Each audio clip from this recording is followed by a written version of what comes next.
नमस्कार बंधुरा रान्नाघरे सबाइके स्वागत।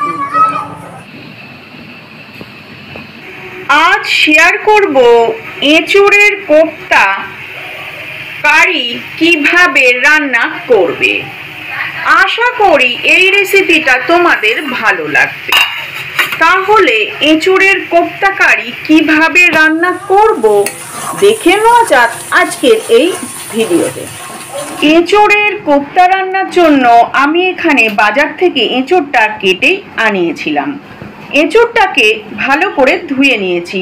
এখন এটাকে সিদ্ধ করে নেব। আর নিয়েছি একটা আলু। আলুটাকেও এচোড়ের সাথে বয়েলড করে নেব। আলুটাকেও কেটে ধুয়ে নিয়েছি। এচোড় আর আলুটাকে কুকারে সিদ্ধ করে নেব। এচোড়ের কোফতার মশলার জন্য নিয়েছি আদা আর 2 কোয়া রসুন, 2টো লঙ্কা। আদা, রসুন, কাঁচা লঙ্কা, তার সাথে দিয়েছি 2টো ছোট এলাচ আর সামান্য পরিমাণ ডালচিনি।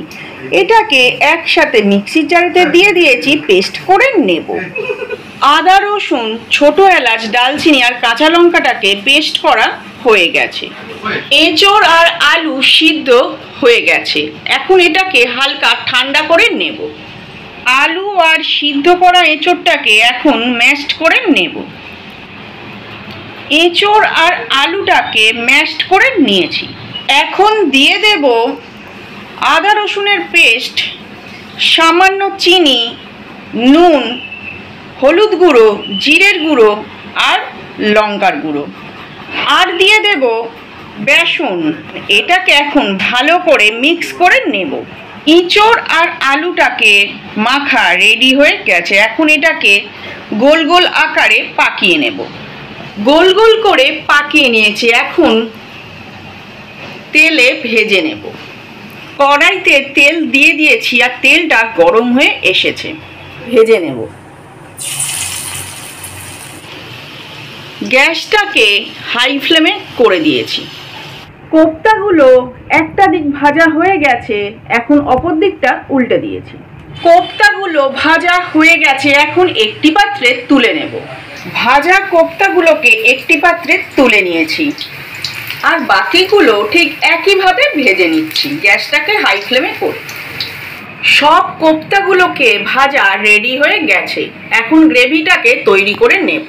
কোফতার গ্রেভির জন্য এখানে নিয়ে নিয়েছি 2টো পেঁয়াজ, 2টো টমেটো, আদা আর রসুন। এগুলো সব একসাথে পেস্ট করে নেব।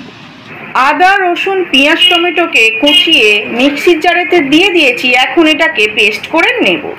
আদা রসুনের পেস্টটা রেডি হয়ে গেছে। তেলটা গরম হয়ে গেছে। আদা রসুনের পেস্টটাকে দিয়ে দেব।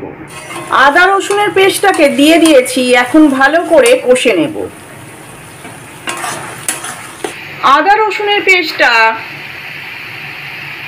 মিনিট 5 এইভাবে কষে নেওয়ার পর এখন দিয়ে দেব নুন, চিনি, হলুদ গুঁড়ো, লঙ্কার গুঁড়ো, জিরের গুঁড়ো আর সামান্য পরিমাণ গরম মশলা।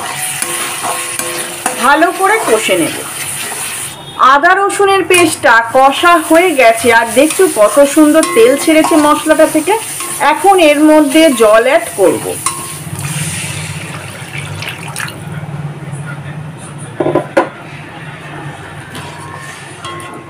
গ্রেভিটা ফুটতে শুরু করে দিয়েছে। 5 মিনিট পর গ্যাসটাকে অফ করে দেব। আর এই রকম এচোড়ের কোফতা গরম ভাতে খুবই সুস্বাদু লাগে।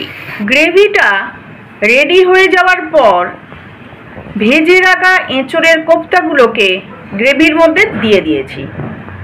আর আজকের মতো এচোড়ের কোফতা রান্নাটাও সম্পূর্ণ রেডি হয়ে গেছে। আশা করি এই রেসিপিটা তোমাদের ভালো লাগলো। তাহলে আজকের মতো এই পর্যন্ত। আসি বন্ধুরা, আবার আসবো নতুন কোনো রান্নার রেসিপি নিয়ে।